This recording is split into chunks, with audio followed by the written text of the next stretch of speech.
Endlich ist es soweit. Ich habe es jetzt endlich mal geschafft, das Video hochzuladen. Einige haben auch schon im Stream nach dem Rig gefragt und ja, wer jetzt gerade vielleicht von Twitch kommt, der kennt das Bild von der Kamera jetzt auch schon. Ich sitze jetzt nicht mehr an meinem Esstisch, Klappstuhl und am Schreibtisch, sondern ich sitze hier im Sparko-Schalensitz und ja, das jetzt mittlerweile auch schon seit knapp 2 Wochen. Hat jetzt ein bisschen gedauert mit dem Video, aber ich wollte auch, dass alle Infos drin sind einmal und man das nicht noch aufsplitten muss in mehrere Teile. Dann haben wir einmal alles zusammen und ich zeige euch jetzt einfach mal, wie ich meinen Rig hier aus Alu-Profilen geplant habe, was mir dabei so wichtig war, beziehungsweise worauf ich so geachtet habe. Was so meine Gedanken dabei waren, wieso ich das so gemacht habe, ist vielleicht für den einen oder anderen interessant. Vielleicht hat einer noch eine Idee, was fehlt, was man noch dazu bestellen könnte, was man noch dran bauen könnte.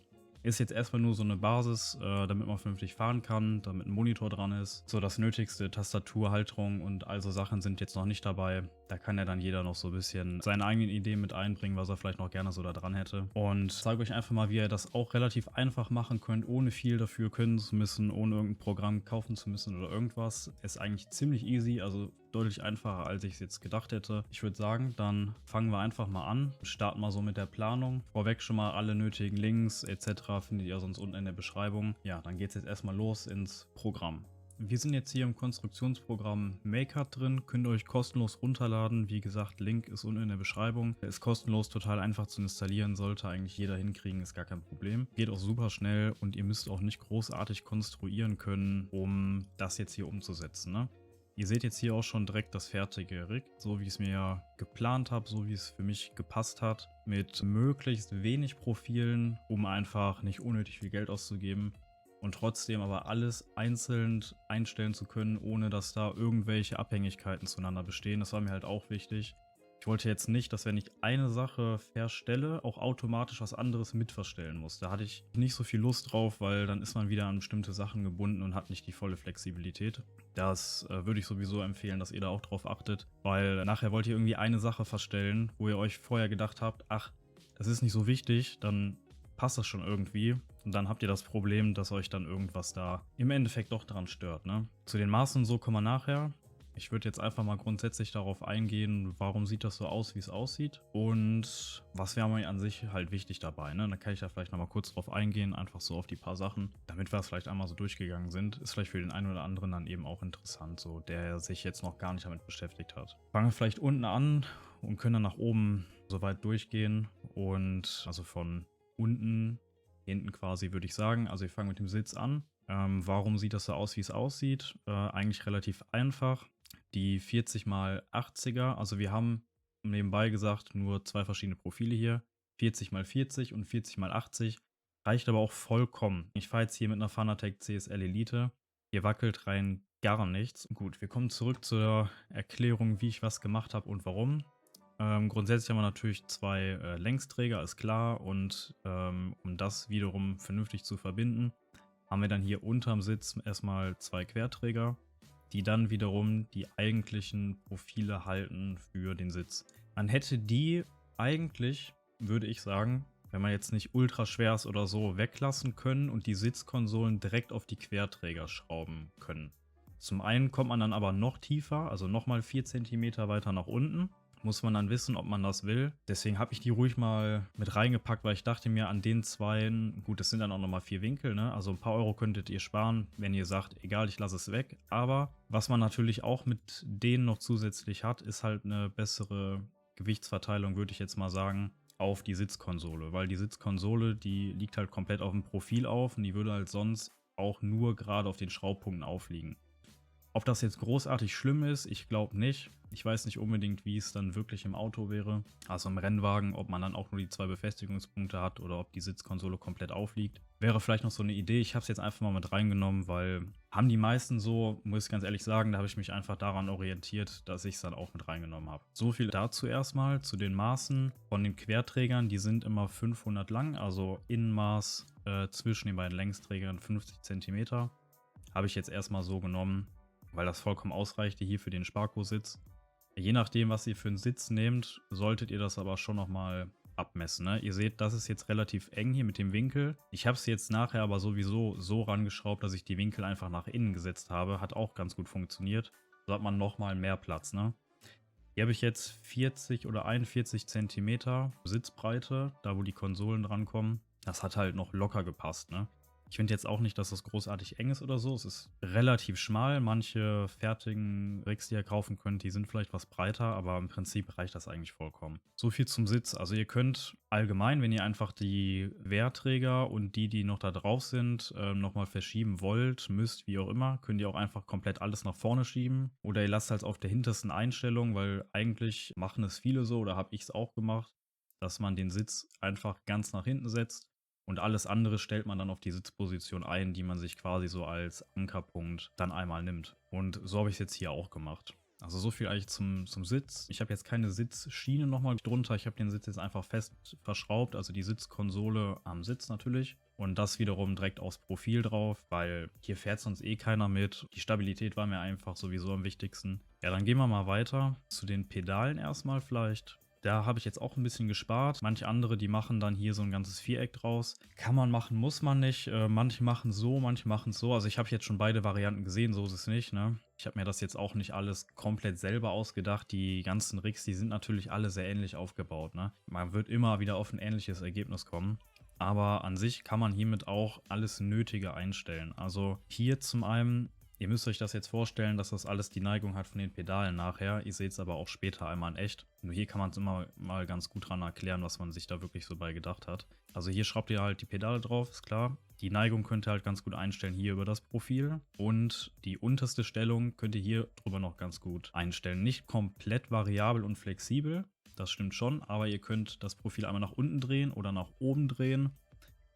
Oder dazu auch nochmal 90 Grad, ne? Also quasi jede 90 Grad Stellung eigentlich mitnehmen. Und ihr könnt den Winkel noch oben und unten festschrauben. Also da wird hundertprozentig irgendwas von dabei sein, was passt. Das reicht vollkommen aus an Flexibilität, weil man sowieso wahnsinnig viel noch hier über die Höheneinstellung rausholt, wie es nachher mit der Neigung und so aussieht. Ja, das heißt, die Höhe, die könnt ihr ganz gut einstellen und zudem dann natürlich auch noch die Entfernung. Ihr könnt ja hier, wie ihr seht, diese Höhenprofile nenne ich sie jetzt einfach mal, also die obere Einstellung, die könnt ihr ja auf dem Längsprofil verschieben und die unterste Einstellung auch. Das heißt, da seid ihr komplett flexibel, was die Entfernung angeht, was die Neigung angeht auch und was die gesamte Höhe angeht, mehr oder weniger. Muss man jetzt dazu sagen, ihr könnt natürlich jetzt nicht so hoch und tief gehen, wie ihr wollt, aber muss auch echt sagen, die Sitzposition ist damit ja schon gewisserweise bestimmt. Die Sitzhöhe könnt ihr ja noch über eure Sitzkonsole einstellen. Da habt ihr auch noch mal wieder was zum Einstellen. Ich denke, das reicht vollkommen aus, um da eine super Position zu finden. Dann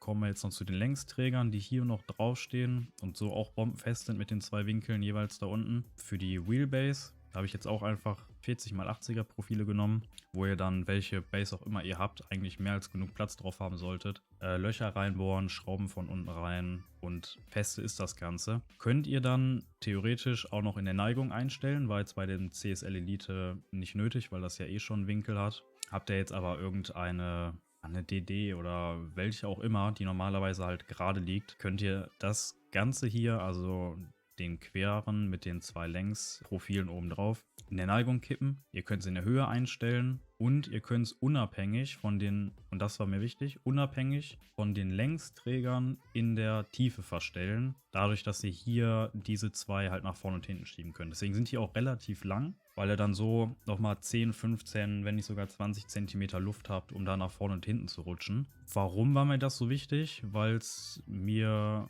halt auch darum ging, direkt den Monitor mit an das Rig schrauben zu können. Weil ich hatte kein Interesse daran, irgendwie noch eine extra Halterung haben zu müssen oder irgendwas in die Richtung, nur für den Monitor. Ich wollte es einfach direkt dran haben und so hätte man auch noch die Möglichkeit, sich über einen Winkel und noch zwei weitere Profile nochmal wieder Monitore dranhängen zu können für ein Triple-Setup. Jetzt ist es erstmal 21:9 geworden, seht ihr gleich. Aber das war halt so die Überlegung dahinter. So, das heißt, hier können wir die Neigung einstellen, die Höhe einstellen und die Tiefe einstellen, unabhängig von der Einstellung, also von der Tiefe der Längsträger. Warum? Weil der Monitor erstmal mehr oder weniger fest hier dran ist und hier über den Querträger nur in der Höhe eingestellt werden kann. Und je nachdem, wie es halt grundsätzlich passt, so als Grundeinstellung, sage ich mal, in der Tiefe, ob man die vordere oder die hintere Nut nimmt, so weit eingestellt werden kann. Und den Abstand von euren Augen, also vom Sitz zum Monitor, den stellt ihr halt ein über den Längsträger. Wenn ihr dann dazu noch das Lenkrad halt einstellen wollt, dann macht es dann wiederum über diese Einstellung hier. Wäre das jetzt so nicht gegeben, dann hättet ihr immer diese Kombination aus beiden und das ist halt mega unpraktisch meiner Meinung nach. Wenn ihr dann mal irgendwie noch die Base wechselt und das dann nicht mehr so zu eurer Konfiguration passt, ist immer blöd. Und das kann ja dann doch schon mal durchaus vorkommen. Ja, also ich hoffe, ich habe nichts vergessen. Ansonsten schreibt es einfach in die Kommentare rein, wenn noch irgendwas unklar ist. Aber ich denke, so grob sollte man jetzt wissen, wieso, weshalb, warum das so aussieht, wie es aussieht. Es ist jetzt auch ungefähr hier so zu sehen, wie ich es eingestellt habe. Ich habe mir das halt vorher einmal alles ausgemessen, würde ich euch auch empfehlen. Auch das Modell packe ich euch auch einfach in die Beschreibung. Dazu schon mal noch die Info. Ich bin 1,70 Meter groß, habe jetzt hier hinten sogar noch ein bisschen Luft. Also ich brauchte nicht die ganzen 1,30 Meter sind es unten. Aber so viel dazu. Ich würde euch auch raten, das vorher einmal grob auszumessen, damit ihr wisst, ob das von den Längen her so passt, von der Höhe passt.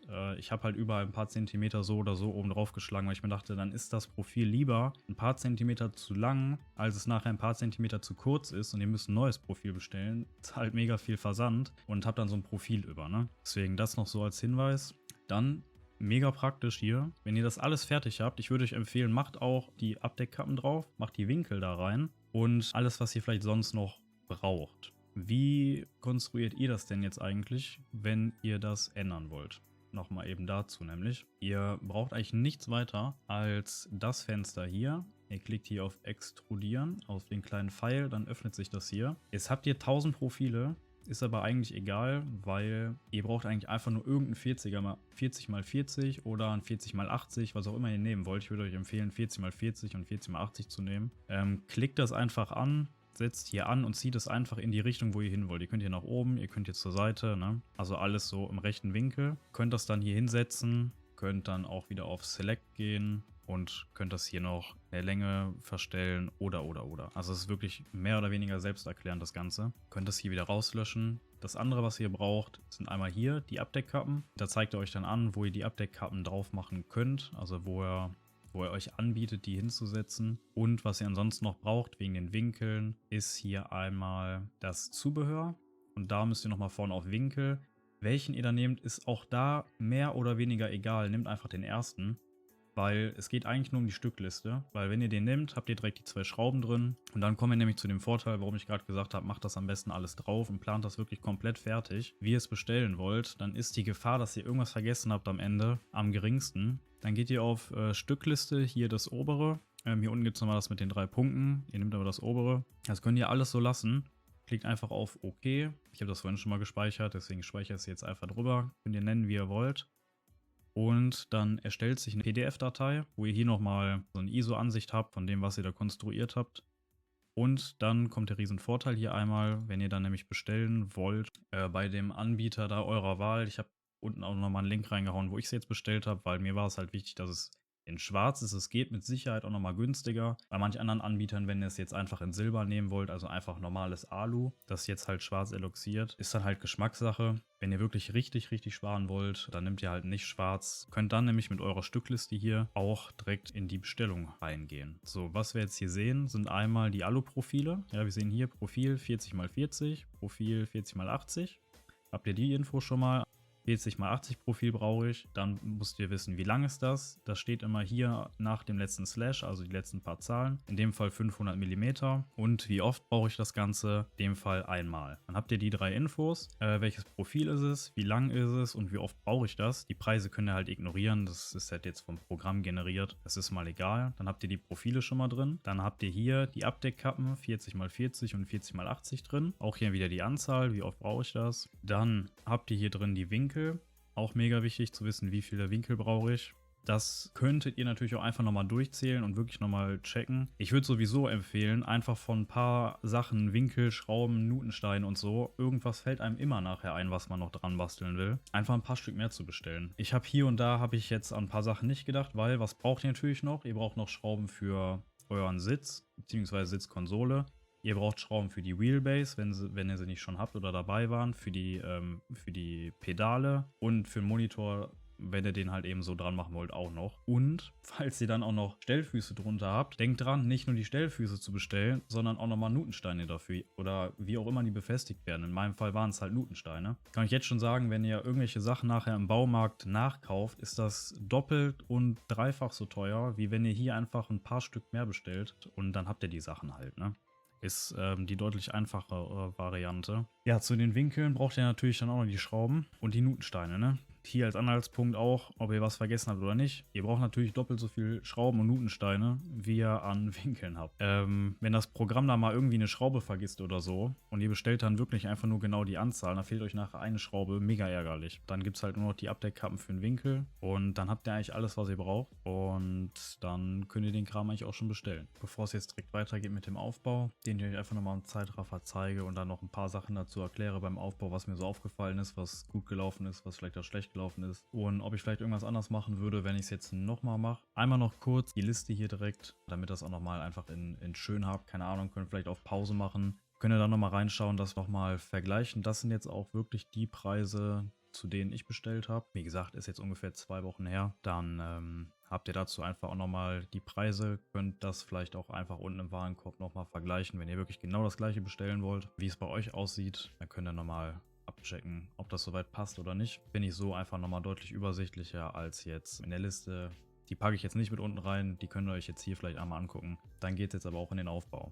So, dann schauen wir uns mal an, wie ich das Ganze noch aufgebaut habe. Also, 3 Pakete gab es. Ein langes, ein etwas kürzeres mit den ganzen Aluprofilen und dann einmal noch der ganze Zubehörkram, Schrauben und so weiter. Gucken wir uns später an. Also erstmal die Pakete aufreißen. Und ja, was man erstmal sieht, sind soweit die Aluprofile. Die haben alle noch so eine Schutzfolie dran gehabt. Hat mich erstmal ein bisschen irritiert, dass die nicht schwarz waren, sondern halt noch, wie gesagt, diese weiße Folie drum haben. Und überall waren noch ziemlich viele Aluspäne. Ich würde euch also empfehlen, das nicht so zu machen wie ich da gerade auf Teppichboden. Dann habt ihr nämlich nachher eventuell echt ein Problem. Macht das lieber auf Laminatboden, Fliesen, was auch immer, aber auf jeden Fall nicht auf Teppich. Vielleicht machen es andere Lieferanten anders, aber jetzt bei dem war es halt so, dass dann von dem ganzen Profilschneiden halt noch so ein paar Späne über waren. Aber ja, so sah das Ganze erstmal aus. Hieß dann also auch neben dem Auspacken erstmal die ganzen Folien abreißen, sauber machen, die ganzen Späne wegbekommen, einmal saugen, damit wir den ganzen Kram schon mal vernünftig ausgepackt haben, der Müll weg ist. Dann ging es nämlich weiter, erstmal sortieren nach Größe der Aluprofile und dann habe ich den ganzen Kram nämlich wieder rübergeholt, nachdem ich das ausgepackt habe. Ja, wie ihr seht, Aluprofile liegen jetzt alle da und dann erstmal noch das ganze Zubehör ausgepackt. Wir haben da die Winkel, wir haben die ganzen Abdeckkappen, die Stellfüße haben wir da in schwarz zu sehen. Dann Schrauben ohne Ende, Nutensteine ohne Ende, die M6er, die M8er. Waren doch relativ viele Pakete. Dann haben wir da noch mehr Abdeckkappen für die Winkel. Ja, noch mehr Winkel und das war's dann auch soweit. Heißt also, ausgepackt hatten wir erstmal alles. Erstmal ein bisschen Platz machen da drüben. Der Sparko-Sitz, der stand noch in der Ecke. So, und dann habe ich erstmal angefangen mit den Längsträgern, also mit den längsten Teilen. Erstmal geschaut, dass das soweit steht. Geschaut, dass die 500er Querträger schon mal da liegen, wo sie hingehören. Und ja, das erste, was da natürlich erstmal drunter kommen musste, waren halt die Stellfüße. Ich wusste erstmal gar nicht so wirklich, brauche ich jetzt Stellfüße, brauche ich keine. Hier seht ihr sie nochmal. Finde die eigentlich tatsächlich ganz praktisch, weil dann sitzt ihr nicht so komplett auf dem Boden, weil ich habe das etwas unterschätzt. Die sind jetzt 80 mm groß, die Teller da. Ist dann so ein Kugelkopf dran an dem Gewinde, könnt ihr dann reinstecken. Und ja, ganz normal mit dem Nutenstein dann unten verschrauben. Hat ganz gut funktioniert, muss man vernünftig anziehen, damit das auch wirklich nicht wackelt. Da gibt es mit Sicherheit noch etwas stabilere Konstruktionen, wenn man es unbedingt noch stabiler haben will oder vielleicht haben muss, je nachdem, was ihr da so für eine Wheelbase habt. Soweit finde ich das eigentlich vollkommen in Ordnung mit den Stellfüßen und wie gesagt, erhöht das Ganze etwas, weil ich dachte, man sitzt doch einen Ticken höher, aber man sitzt echt tief. Spart natürlich nochmal so ein bisschen Platz, je nachdem, ihr seht es ja bei mir dann auch mit der Dachschräge, das ist gar nicht mal so viel Platz nach oben hin. Aber ja, so könnt ihr natürlich auch noch ein bisschen irgendwelche Unebenheiten im Boden ausgleichen und das sollte natürlich nicht passieren. Da ist mir der ganze Längsträger einmal schön umgekippt auf den Winkel. Gibt auch relativ schnell Macken, das sei auch mal dazu gesagt. Ich habe es jetzt einfach umgedreht, damit man die Seite nicht mehr sieht. Aber sollte natürlich nicht passieren, weil es echt nur, es ist halt eloxiert, ne, schwarz und das ist dann halt wirklich nur gerade eben so auf der Oberfläche drauf und das zerkratzt dann auch relativ schnell, muss man tatsächlich sagen. Aber es fällt auch nicht wirklich auf. Also wenn ihr nachher fertig seid, der ein oder andere Kratzer, der ist am Ende des Tages mehr oder weniger eigentlich auch nicht sichtbar, ne? Und im allerschlimmsten Fall gibt es auch immer noch schwarzen Edding. Damit kann man vielleicht auch nochmal was retten, aber musste ich bis jetzt zum Glück auch noch nicht machen. Ja, also wie ihr seht, ne, erstmal die Längsträger mit den Querträgern soweit verbunden für den Sitz, damit die ersten zwei Teile schon mal dran sind und da mal so ein bisschen Form reinkommt. Und grundsätzlich kann man vielleicht auch sagen, wenn ihr das nachher jetzt zusammenbaut, dann schaut schon, dass grundsätzlich die Teile ungefähr da dran geschraubt werden, wo sie auch nachher wirklich sitzen, damit ihr dann nicht die Aluprofile und die Winkel so viel da hin und her schieben müsst und dann, wie ich vorhin schon gesagt hatte, nachher alles zerkratzt habt. Das kann sich da schon lohnen, dass ihr das eventuell, wenn das zusammenschraubt, schon ungefähr abmesst, wie ihr es denn geplant habt, damit ihr unnötiges Hin- und Herschieben auf sichtbaren Stellen nachher echt vermeidet, ne? Soweit war also dann erstmal das hinten für den Sitz soweit fest als Unterkonstruktion. Dann habe ich noch hinten erstmal die, ich sag jetzt mal diese Höhenprofile zum Verstellen dran gemacht. Hier und da war es dann doch auch manchmal ein bisschen fricklig, muss man sagen. Also je nachdem hat es dann doch etwas länger gedauert, als ich dachte. So, ich war dann insgesamt schon mehr oder weniger einen ganzen Tag dran, obwohl es eigentlich nur darum ging, ein paar Aluprofile zusammenzuschrauben. Aber ja, jetzt gerade müssen wir noch die Winkel zum Beispiel erstmal noch anpassen. Das hat auch wieder so ein bisschen Zeit gekostet. Ist aber wirklich nichts Schwieriges. So. Ich zeige euch das da jetzt auch einmal. Also je nachdem, wo ihr gerade die Winkel habt, müsst ihr halt diese Nutführungen abbrechen, damit ihr die nicht nur in diese Führung orientieren könnt quasi, sondern dass ihr die auch einfach beliebig drehen könnt. Und das ist halt für die Befestigung der Pedale halt nötig, ne?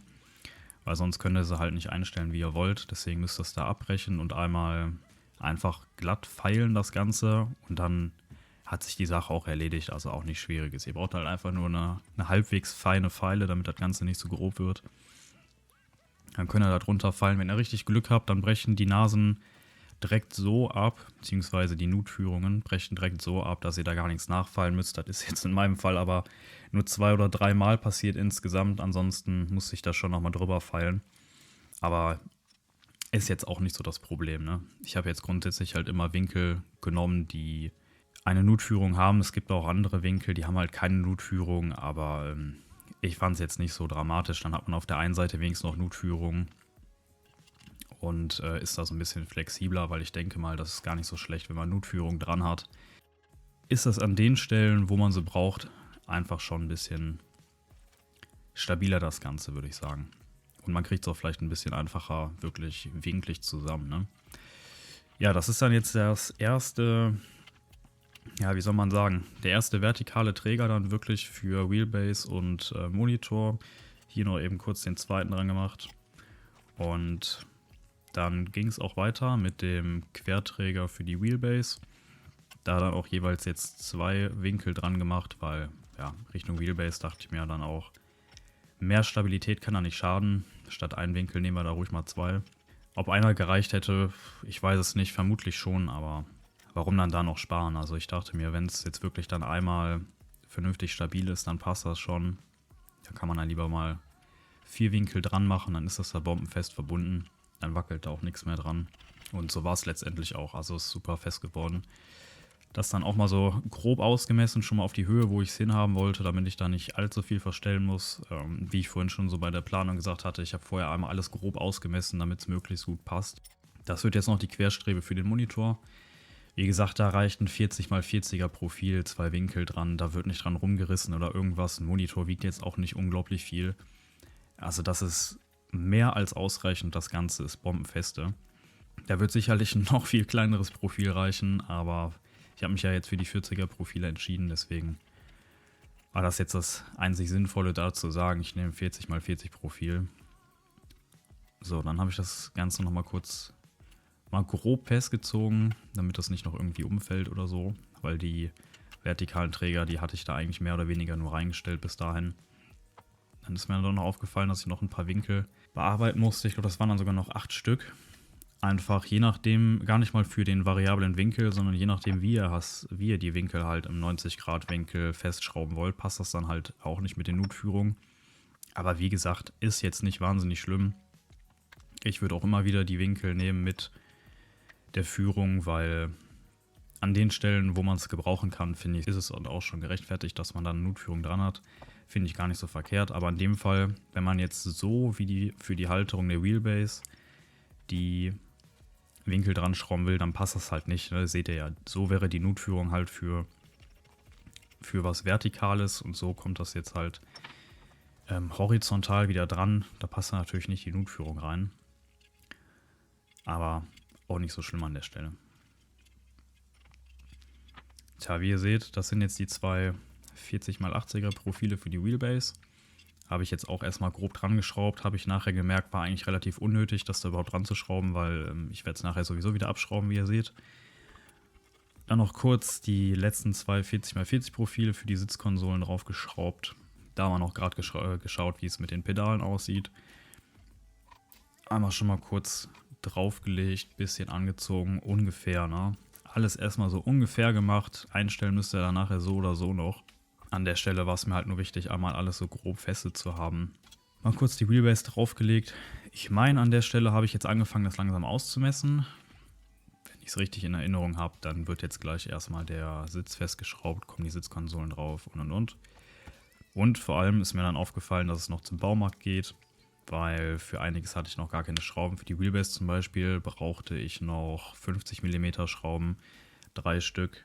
Und auch für die Sitzkonsole, also für die Sitzkonsole auf die Aluprofile, da hatte ich was.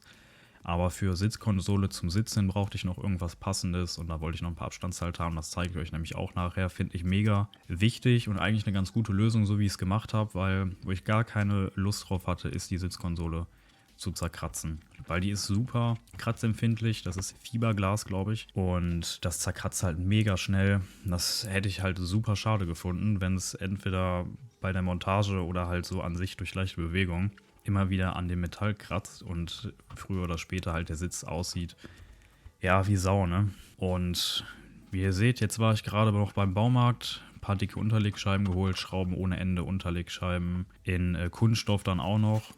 Und Abstandshalter habe ich bei Amazon bestellt. Die Abstandshalter, die kann ich vielleicht dann auch nochmal unten in die Videobeschreibung reinpacken. Das ist vielleicht auch gar nicht so verkehrt. Je nachdem, wenn ihr das auch so seht wie ich, dass das da Sinn macht, Abstandshalter zu nehmen und nicht direkt Metall aufs Fiberglas zu schrauben, was ich jedem empfehlen würde, auch wenn ihr den Sitz irgendwann nochmal verkaufen wollt oder so. Sieht es halt einfach viel besser aus, wenn die Sitzschale nicht zerkratzt ist oder irgendwas, sondern der Sitz halt noch wunderbar aussieht auf den lackierten Flächen. Also ich gehe davon aus, dass es lackiert ist, hier das Fiberglas, weil wenn da Kratzer drin sind, dann sind die halt sehr hell, so Richtung weiß würde ich sagen. Ihr seht es ja manchmal bei Kleinanzeigen und so, wenn die Sitze halt jetzt nicht gerade gepflegt wurden oder dann halt da, wo sie auch eigentlich eingesetzt werden sollen, nämlich im Motorsport. Da wird halt mit den Sitzen natürlich nicht so umgegangen wie zu Hause und die sind dann halt extrem zerkratzt, ne? Und das muss ja vielleicht zu Hause nicht unbedingt sein. Deswegen hatte ich mir da was überlegt.